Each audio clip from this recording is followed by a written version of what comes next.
నమస్తే అండి అందరికీ ఈరోజు మన స్పెషల్ వచ్చేసి చేపల పులుసు అండి. చేపల పులుసు అయితే చాలా మంది ఫేవరెట్ అండి, అందులో నేను కూడా. సో ఈరోజు అయితే చేపలు లేకుండా చేపల పులుసు చూపిస్తున్నానండి. ఎప్పుడైనా మనం నాన్ వెజ్ తిననప్పుడు ఎవరైనా వెజ్ ఫ్రెండ్స్ వచ్చినప్పుడు వాళ్ళని సాటిస్ఫై చేసే అంత టేస్టీగా పెట్టాలి ఏదైనా కర్రీ అంటే అది ఇది బెస్ట్ అని చెప్పొచ్చండి. ఇన్ఫ్యాక్ట్ మన ఛానల్లో ఫేమస్ అంటే చేపల పులుసు అని చెప్పొచ్చు ఇప్పటి వరకు అయితే. సో ఈరోజు ఈ వెజ్తోని కూడా నేను పర్ఫెక్ట్ చేపల పులుసు ఎలా చేస్తానో చూపిస్తాను ఫ్రెండ్స్. చాలా టేస్టీగా ఉంటుంది, ప్రాసెస్ కూడా చాలా సింపుల్ అండ్ ఈజీ అండి. సో ఎప్పుడు ట్రై చేయకపోతే ఒకసారి అయితే యాజ్ ఈజ్గా ఫాలో అవ్వండి ఫ్రెండ్స్.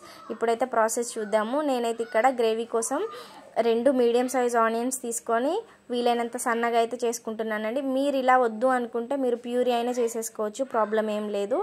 ఇంకా దీనికోసం నేను అరటికాయలు 2 తీసుకున్నానండి. కొంచెం ముక్కలు ఎక్కువగా తింటాం అనుకునే వాళ్ళు ఇంకొకటి కూడా వేసుకోవచ్చు. సేమ్ వితౌట్ ముళ్ళు లేని చేప ముక్క ఎలా ఉంటుందో అలాగే ఉంటుంది ఫ్రెండ్స్, దీంట్లో ఎటువంటి డౌట్ లేదు. మీకు ఇక్కడ ఒక టిప్ చెప్తానండి. అరటికాయతో ఎప్పుడైనా సరే పులుసులాగా చేయాలనుకున్నప్పుడు ఈ పీల్ అనేది కంప్లీట్గా తీసేయద్దండి. సెకండ్ లేయర్ కొంచెం ఫైబర్గా ఉంటుందిగా, అది కొంచెం ఉంచేయాలి. అప్పుడైతే మనం ఎంతసేపు కుక్ చేసినా పీస్ అనేది అసలు విరగడం కానీ స్మాష్ అవ్వడం లాంటివి ఏవి ఉండవు. ఫ్రై అనుకోండి మనం పూర్తిగా పీల్ చేసిన ప్రాబ్లం ఉండదు. అలాగే ఇప్పుడు వీటిని మనం ఇలా 1 ఇంచ్ 1/2 ఇంచ్ గ్యాప్తోని మీకు సైజ్ చూసుకొని ఇలా స్లాంట్గా కట్ చేసామంటే షేప్ కూడా ఫిష్ లాగే వచ్చేస్తుందండి సేమ్. వీటిలో నుంచి కొంచెం గమ్మిగా జిగురుగా వచ్చేస్తుంది కదా, అది మొత్తం నీట్గా మనం నార్మల్ వాటర్తో వాష్ చేస్తే పోదు. ఇలా పసుపు ఉప్పు వేసిన వాటర్లో ఒక 5 మినిట్స్ వదిలేసామంటే పూర్తిగా వచ్చేస్తుందండి వాటర్లోకి. ఉండలుగా అంతా గమ్మంతా వెళ్ళిపోతుంది దీంట్లో నుంచి. అంతే. ఇంక ఇప్పుడు మనం ప్రాసెస్లోకి వెళ్తే ఇక్కడ నేను ప్యాన్ పెట్టేసుకొని కర్రీకి సరిపడా ఆయిల్ అయితే యాడ్ చేసుకున్నానండి. ఇందులోకి కొన్ని మెంతులు వేసుకోండి, అలాగే ఆవాలు జీలకర్ర యాడ్ చేసుకున్నాను. ఇప్పుడు కట్ చేసి పెట్టిన ఆనియన్స్ వేసుకొని వీటిని మనం ఒక 2 నిమిషాలు అయితే ఫ్రై చేసుకుందాము. ఈ చేపల పులుసు అనేది రైస్లోకి చాలా టేస్టీగా ఉంటుందండి. ప్రతిసారి మనం ఫిష్ దూరంగా ఉన్న వాళ్ళం వెళ్ళి తీసుకొచ్చుకోలేము కదా, అలాంటప్పుడు ఇలా తిన్నామంటే అస్సలు మనకి ఫిష్ లేదు అన్న ఫీలే రాదండి, అంత బాగుంటుంది.